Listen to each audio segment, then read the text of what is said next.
Hi, தினம் ஒரு சமையலில் நான் உங்கள் லதா பேசுகிறேன். இன்றைக்கி நைட்டு வந்து எங்கள் வீட்டில் சப்பாத்தி, ஒயிட் குருமா. ஒயிட் குருமா எப்படி செய்கிறதுன்னு பார்க்கலாம் வாங்க. அதுக்கு வந்து பாருங்கள், அரைக்கிறதுக்கு தேவையான பொருள்லாம் இருக்குது. இது ரெண்டும் தான் அரைக்கிறதுக்கு தேவையான பொருள். இதில் வந்து கசகசா, முந்திரி ரெண்டும் போட்டு ஊற வச்சுருக்கேன். அப்புறம் இதில் வந்து பாருங்கள், இஞ்சி, பூண்டு, பச்சை மிளகாய், இது வந்து சோம்பு, இது வந்து மிளகு, கொஞ்சோண்டு ஒரு ஸ்பூன் அளவுக்கு பொட்டுக்கடலை, இதில் பட்டை, லவங்கம், ஏலக்காய், கிராம்பு எல்லாம் போட்டிருக்கேன். இதை வந்து இதில் போட்டு அரைச்சிக்கணும். ஃபஸ்ட்டு வந்து இதை போட்டு இதில் அரைச்சிக்கிறதுக்கு பார்க்கலாம். நெக்ஸ்ட்டு இது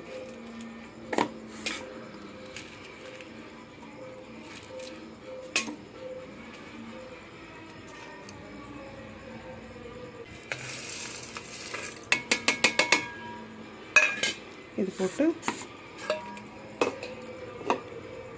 ஒரு கை தேங்காய்,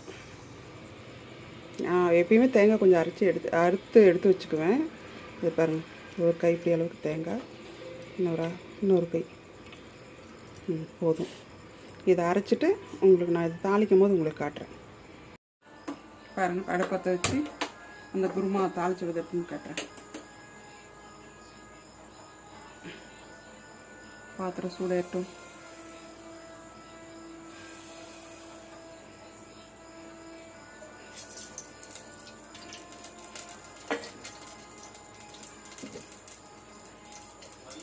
இப்போ இந்த பிரிஞ்சி இலை, அப்புறம் இந்த அன்னாச்சி பூ முட்டு, அதெல்லாம் ஒவ்வொன்று இது பாருங்கள், பிரியாணிக்கு, அப்புறம் கிராம்பு எல்லாம் இதெல்லாம் ஒவ்வொன்று போட்டு சமைச்சிடணும்.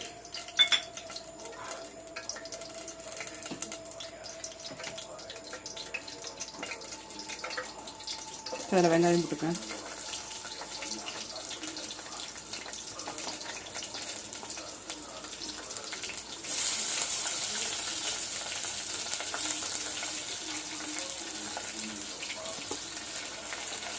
குருமா சீக்கிரம் ரெடி ஆகிடும், ஆனால் ரொம்ப லேட்லாம் ஆகாது.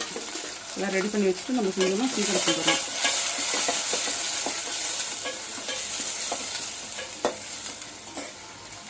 சாந்திலே பச்சை மிளகாய் எல்லாம் போட்டு அரைச்சதுனால இதில் வந்து பச்சை மிளகாய் போட தேவையில்லை, எந்த பவுடருமே தேவையில்லை. ஒயிட் குருமா நல்லா செம டேஸ்ட்டாக இருக்கும் அந்த முந்திரி இதெல்லாம் போட்டு செய்கிறதுனால.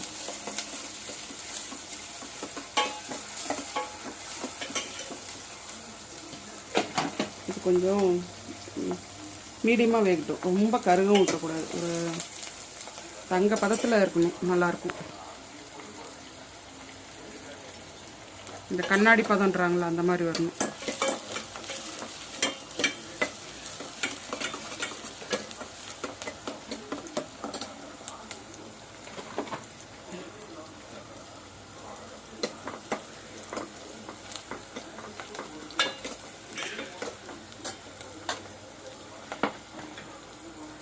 கருவேப்பிலை, கொத்தமல்லி தழை,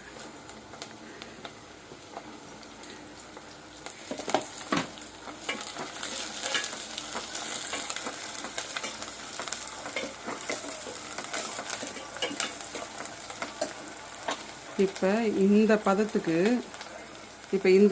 இந்த உருளைக்கிழங்கு பாருங்கள், வெட்டி தண்ணியில் போட்டு வச்சுருக்கேன்னா இதை வந்து அதில் போடணும்.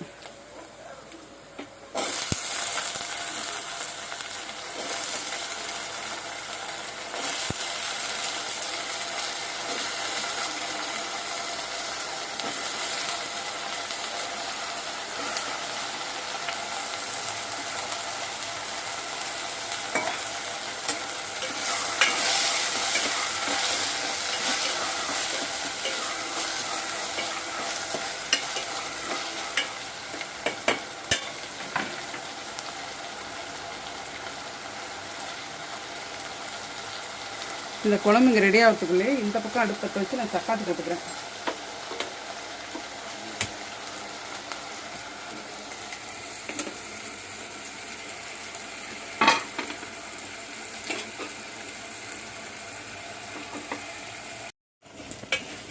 பாருங்கள், உருளைக்கிழங்கு போட்டோம்னா 2 வணக்கம் ஒன்று போட்டு கொஞ்சம் ஒரு பாருங்கள் இந்த மாதிரி வந்ததுக்கப்புறம் தக்காளி போட்டேன்.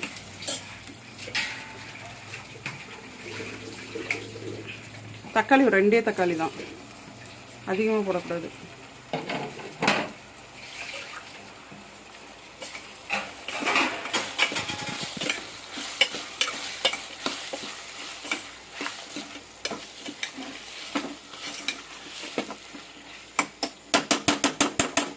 இது வெந்துட்டு இந்த சைடு வந்து சப்பாத்தி போட்டுக்கலாம்.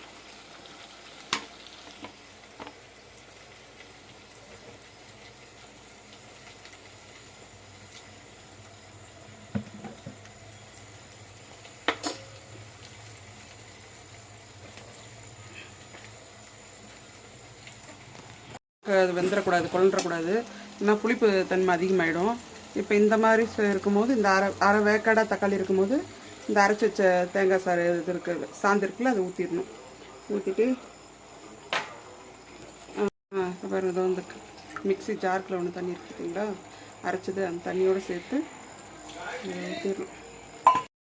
இப்போ இது பாருங்கள், இந்த சாந்தை வந்து தண்ணி இன்னும் ஊற்றலை, அந்த ஏற்கனவே ஊற்றுன தண்ணியில் தான் கொஞ்சம் வந்து இது கலர் கொஞ்சம் மாறணும், நல்லா கொஞ்சம் பச்சை வாசம் போக இது கொஞ்சம் பெரட்டணும். பெரட்டிக்கிட்டு அப்புறம் வந்து அதை ஃபுல்லாக தண்ணி ஊற்றி கொதிக்க வைக்கணும்.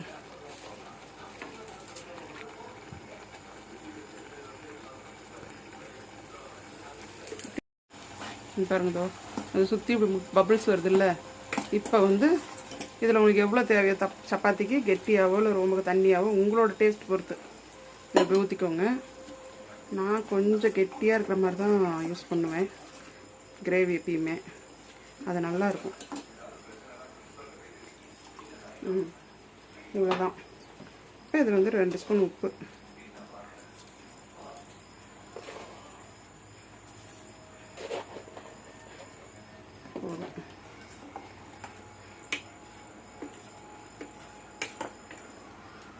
இதுக்கு மேலே இது வந்து அடி பிடிக்காமல் பார்த்துக்கணும். அவ்வளோதான், ஒயிட் குருமா ரெடி.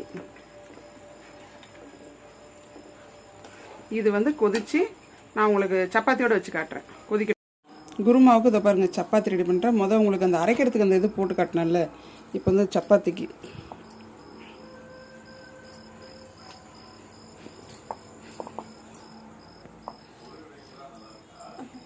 சைடில் வந்துருச்சு. அப்போ இந்த திருப்பி போடணும். இப்படி பாதி வெந்ததுக்கப்புறம் தான் ஆயில் கொஞ்சம் விடணும்.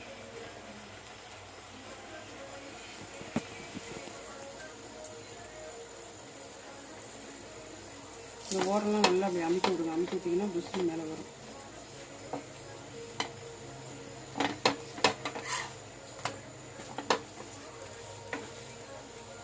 இப்படி வரும். இது உள்ளே இருக்க லேயராக பிரிஞ்சிடும். நல்லா இருக்கும் பார்க்குறதுக்கு, சாப்பிட்றதுக்கும் நல்லாயிருக்கும்.